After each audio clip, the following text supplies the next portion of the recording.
pemirsa, para kepala desa mendesak agar Undang-Undang Nomor 6 Tahun 2014 tentang desa direvisi. Salah satu tuntutannya soal masa jabatan dari 6 tahun menjadi 9 tahun.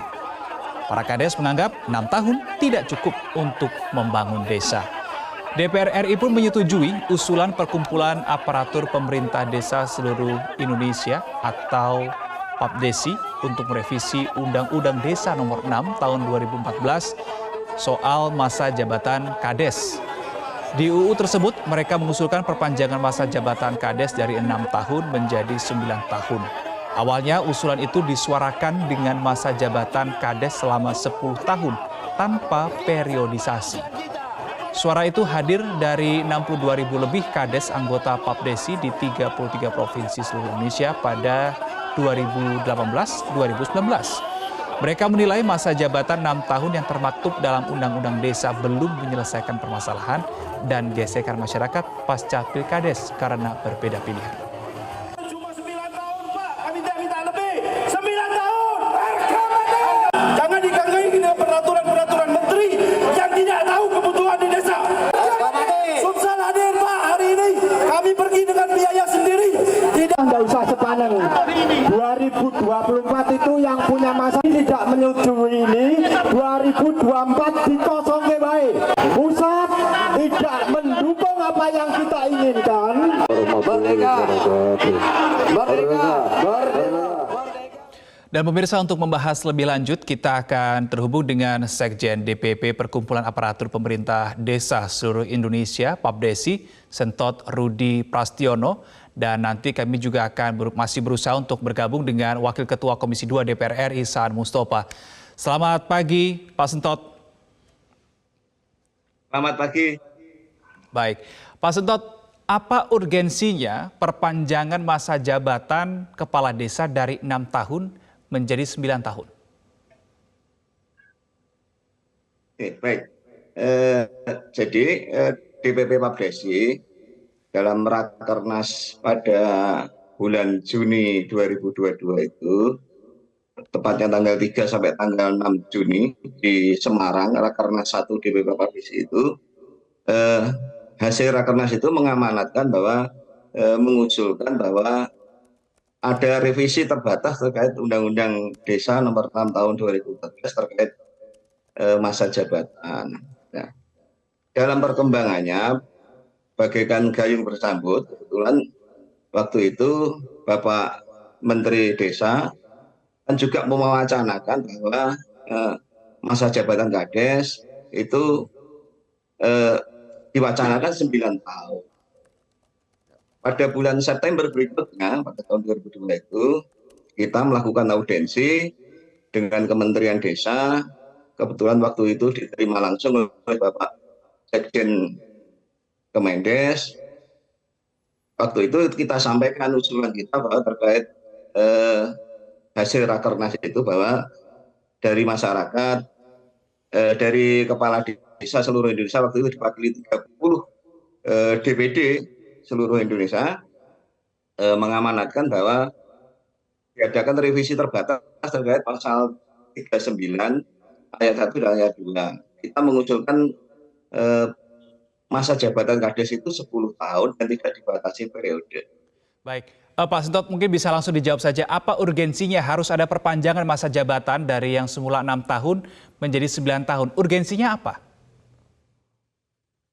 Ya, kita melihat ternyata waktu 6 tahun itu, pasca Pilkades itu, dampak pasca Pilkades terjadi pembelahan sosial masyarakat atau pengelompokan masyarakat akibat perbedaan pilihan itu. Untuk pemulihan situasi itu butuh waktu yang cukup panjang.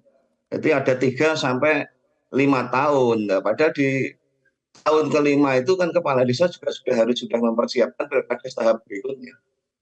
Sehingga kondisi itu justru sebenarnya masyarakat yang dirugikan. Oke, apakah hanya faktor keterbelahan di masyarakat ini saja yang kemudian membuat PAPDESI ini menuntut harus ada perpanjangan masa jabatan Kades, Pak Sentot? Ya, berdasarkan asal-usul sejak pemerintahan desa ini diatur oleh undang-undang, dalam hal ini Undang-Undang 579, waktu itu kan juga masa jabatan kepala desa kan 8 tahun. Ya. Terus berikutnya ketika Undang-Undang 22 tahun 99 itu masa jabatan kades kan 10 tahun. Baru ketika Undang-Undang Pemerintah Daerah 32 2004 yang di dalamnya juga mengatur masalah desa, salah satunya adalah mengatur masa jabatan kades, di Undang-Undang 32 itu baru 6 tahun. Nah, berdasarkan evaluasi itu kan ternyata yang lebih efektif itu 10 tahun atau 8 tahun. Baik.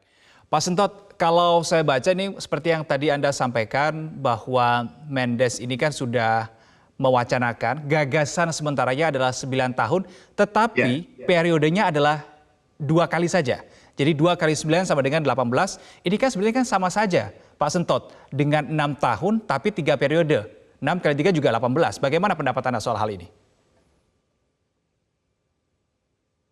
Ya, kalau seperti itu kan memang lebih simpel ya, karena juga bisa terjadi penghematan anggaran negara juga terkait biaya pilkades kan itu menjadi beban negara. Jadi akan lebih simpel menurut saya kalau memang harus dibatasi 2 periode. Oke, berarti Anda setuju ya Pak ya, 9 tahun tapi 2 periode atau 9 tahun tetap 3 periode? Kalau dari DPP KPSI, karena hasil dari Rakernas itu, usulan kita 10 tahun tanpa dibatasi periode.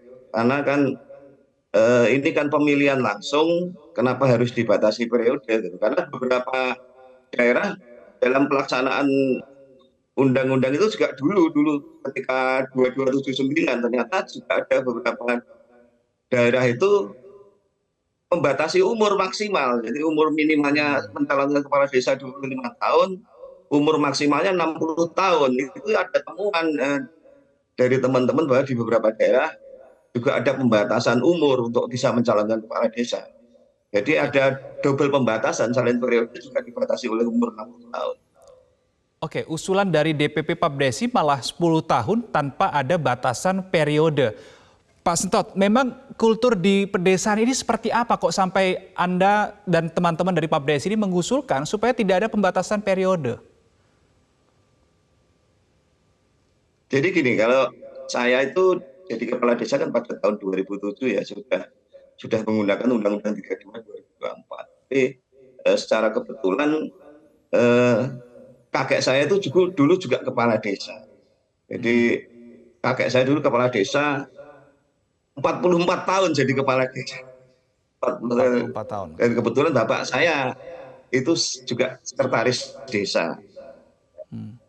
Dulu itu kan berdasarkan asal-usul kan tidak ada pembatasan periode, tidak ada pembatasan umur, seperti itu. Jadi kita memperjuangkan asal-usul sejarah berdirinya desa bahwa dulu masa jabatan kepala desa dan periodenya tidak dibatasi. Jadi begitu. Pak Sentot, kalau ada pembatasan periode ini kan yang dicegah adalah bagaimana semacam dinasti yang begitu kuat terbangun di desa. Bagaimana pendapat Anda soal hal ini? Ya, itu hanya ketakutan masyarakat aja. Sebenarnya kan. Tapi terjadi tidak, Pak? Banyak juga incumbent kan yang itu terjadi tidak? Sebenarnya tidak ada, kalau di desa itu sebenarnya tidak ada. Jadi kalau memang kepala desa itu sudah tidak dikehendaki masyarakat juga, satu periode pun mereka sudah tidak jadi, untuk periode berikutnya juga sudah tidak jadi. Dan berdasarkan laporan dari teman-teman DPD seluruh Indonesia juga rata-rata itu hanya 50% yang bisa lolos untuk periode berikutnya. Hanya 50% yang lolos. Artinya untuk kenapa harus berikutnya ada pembatasan itu? Baik, hal itu juga menjadi salah satu tuntutan juga berarti Pak ya, penghapusan periode ini selain menambah masa jabatan juga penghapusan periode ini juga menjadi salah satu tuntutan ya? Ya, salah satu tuntutan kita adalah di pasal 39 ayat 2-nya untuk pembatasan periode itu juga dihapus. Baik.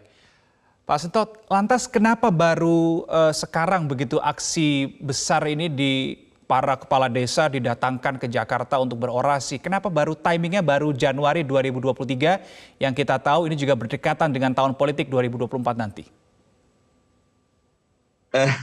Sebenarnya tidak begitu.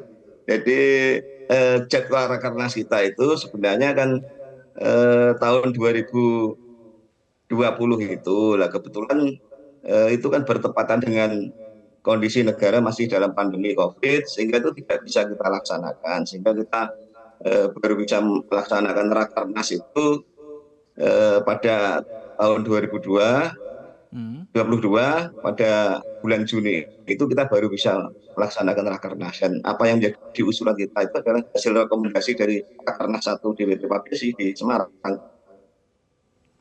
Baik. Jadi bukan karena timingnya baru mendekati tahun-tahun politik, seperti itu. Baik, baik. Terkait dengan pembahasan berbagai usulan dari Papdesi ini ya, terkait dengan masa jabatan, perpanjangan masa jabatan, kemudian penghapusan periodisasi untuk jabatan kepala desa, ini sebetulnya sudah dibahas sejak kapan sebetulnya Pak Sentot? Sejak sebelum pandemi itu sebenarnya kita sudah dalam diskusi di grup-grup WA maupun dalam raker-raker di daerah, usulan-usulan itu ternyata sudah lama, sudah 4-5 tahun yang lalu sudah muncul. Cuma karena waktu itu kita belum bisa menindaklanjuti usulan teman-teman, dalam rakernas itu ternyata usulan itu menguat. Oke, berarti bukan baru-baru ini aja ya Pak Sentot ya, isu itu muncul ya, pembahasan itu muncul ya? Bukan baru-baru ini, karena kebetulan kan kita baru bisa melaksanakan rakernas pada tahun 2022 karena waktu itu pandemi. Seharusnya di tahun 2019 kita sudah rakernas 1. Baik, terakhir Pak Sentot bisa dijawab singkat saja, apakah sudah ada ajakan dari pihak Kemendes dan juga DPR terhadap Papdesi untuk bersama-sama duduk membahas soal usulan yang dilayangkan beberapa waktu lalu? Jadi gini, kita di DPP sudah pasca demo itu sudah mendiskusikan bahwa dalam minggu-minggu ini kita akan melakukan konsultasi baik dengan Komisi 2 maupun dengan pemerintah terkait tindak lanjut persetujuan dari demo kemarin tentang tuntutan revisi terbatas Undang-Undang Desa itu. Insya Allah dalam minggu-minggu ini kita sudah akan melakukan konsultasi, karena banyak hal yang harus dibicarakan, karena terkait formula bagaimana untuk kepala desa yang sudah pernah menjabat 1 kali 6 tahun 1 periode, bagaimana yang sudah pernah menjabat 2 periode 6 tahun, atau termasuk yang sudah pernah menjabat 1,5 tahun hasil PAW, karena hasil PAW itu ada yang sisa waktunya hanya tinggal 1,5 tahun. Seperti itu, nanti formulanya seperti apa itu juga masih ada belum dibicarakan juga teknisnya, apakah nantinya ini berlaku surut atau tidak ya Pak Sentot. Terima kasih Sekjen DPP Perkumpulan Aparatur Pemerintah Desa Seluruh Indonesia, Sentot Rudi Prastiono, sudah bergabung bersama kami di Metro Pagi Prime Time. Selamat pagi Pak.